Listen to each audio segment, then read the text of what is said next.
Accusé d'avoir accepté des pots de vin pour un montant d'environ 90 000 dollars, selon la police, le ministre sud-africain des Sports, des Arts et de la Culture, Zizi Kodwa, a été mis aux arrêts. Il s'est présenté devant un tribunal de Johannesburg aux côtés d'un autre suspect dans cette affaire. Au cours du procès, le monstre Kodwa, membre influent du Congrès national africain, a déclaré qu'il avait l'intention de plaider non coupable des accusations portées contre lui. Une triste situation qui se produit au moment où son parti tente difficilement de sortir la tête de l'eau dans une élection où il court le risque de perdre la majorité parlementaire. Monsieur Kodwa, 54 ans, est membre du comité de travail national interne de l'ANC et qui s'est réuni mardi à l'effet de réfléchir sur l'éventualité des négociations en vue d'une coalition avec des partis politiques. Le ministre des Sports roule dans une grosse bagnole de luxe de marque SUV et la police prétend qu'il a utilisé une partie des pots de vin pour s'en acheter.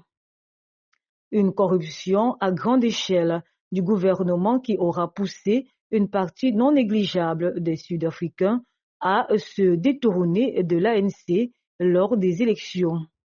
L'ANC, qui a obtenu 40% des voix, a perdu sa majorité parlementaire pour la première fois et doit maintenant former une coalition ou conclure un accord avec d'autres partis.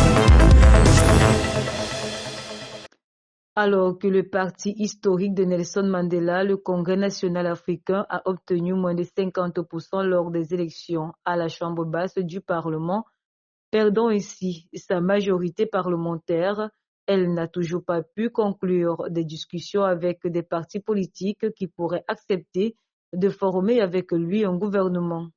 Mercredi, des hauts responsables de l'ANC ont eu des discussions avec des représentants de 5 autres partis au sujet d'une coalition ou d'un autre accord pour former un gouvernement. Seulement, aucune réponse favorable en vue à la demande formulée. Il s'agit pour des analystes une véritable déculottée pour ce parti historique qui, depuis 30 ans, après la lettre contre la ségrégation raciale, règne au sommet de l'État. La tâche n'est pas du tout facile pour l'ANC car il a en face un redoutable parti de l'opposition, notamment l'Alliance démocratique de Johnson Swinson, et qui dit vouloir prendre des dispositions pour qu'aucun parti n'accepte de coaliser avec la formation politique de Cyril Ramaphosa, qui est accusée de gouvernance calamiteuse caractérisée par la corruption. La porte-parole de l'ANC, Malinji Bengu Modziri, a déclaré aux journalistes que des discussions exploratoires avaient eu lieu avec l'Alliance démocratique, le principal parti d'opposition, les combattants de la liberté économique, parti d'extrême gauche et 3 autres petits partis. Elle a ajouté que l'ANC avait à plusieurs reprises tendu la main au nouveau parti MK de l'ancien président Jacob Zuma pour des pourparlers, mais qu'il n'y avait eu aucune réponse positive. Avec tous les honneurs qui lui sont dus, le chef de la diplomatie russe Sergei Lavrov a foulé le tarmac de l'aéroport de N'Djamena dans l'après-midi de mercredi et conduit au palais où il a été reçu par le chef de l'État, Mahamat Idriss Déby Itno. Éventuellement porteur d'un message du président de la Fédération de Russie, Vladimir Poutine, auprès de son homologue tchadien. Lavrov et Mahamat ont discuté de la riche et fructueuse coopération bilatérale et des perspectives de son élargissement, ainsi que son raffermissement dans les temps à venir. À la tête d'une importante délégation, le chef de la diplomatie de la Fédération de Russie a entrepris depuis quelques jours une mini-tournée africaine. Le Tchad a constitué ce jour la 4e étape. Un périple qui, dans le fond, fait trembler les pays qui autrefois prenaient l'Afrique et particulièrement le Tchad comme leur chasse gardée, surtout pour sa position stratégique, pour véhiculer les déstabilisations des nations voisines. Ce partenariat, qui est en cours de concrétisation, donne une nouvelle lueur pour un monde qui se veut multipolaire et où toutes les nations ont le droit à la parole. Il faut souligner que les relations entre le Tchad et la Russie remontent à novembre 1964 et ne pourront s'arrêter en si bon chemin. Le président Mahamat Idriss Déby Itno, arrivant au pouvoir, place sa campagne électorale sous le signe de la sécurité de tous les Tchadiens. C'est d'ailleurs dans le même ordre d'idées que dans une opération conjointe menée par les militaires russes et tchadiens, au moins 21 soldats en captivité alors qu'ils étaient dans une opération de déminage à l'aéroport de Tibesti ont été libérés.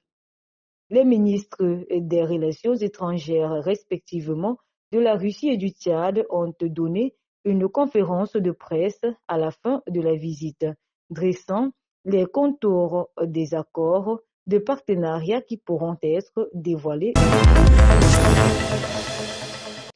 Le ministre burkinabé en charge de l'énergie, Yacouba Zabré Kouba, et la société russe Rosatom ont paraphé dans la soirée du mercredi 5 juin à Saint-Pétersbourg la feuille de route et les documents portant sur le mémorandum d'entente de la construction d'une centrale nucléaire au Burkina Faso, rapporte l'agence d'information burkinabé. En prélude à cette signature, le directeur général de l'énergie, Dr Alidou Koutou, et le conseiller technique en charge du suivi de la politique énergétique de la Sonabel, Souleymane Sawadogo, ont eu une rencontre avec la société Rosatom le mercredi 5 juin 2024 à Saint-Pétersbourg, en Russie. Selon la direction de l'information du ministère de l'Énergie, la séance a permis de s'assurer que les deux parties sont parvenues à une convergence de vues sur le processus devant aboutir à la réalisation effective de la centrale nucléaire que le pays des hommes intègres attend avec impatience. L'enjeu est de travailler à atteindre la souveraineté énergétique pour le développement du Burkina Faso, précise la même source. Le mémorandum d'entente à signer inclut des aspects comme l'enseignement et la formation du personnel pour les besoins de l'industrie énergétique nucléaire et les secteurs connexes.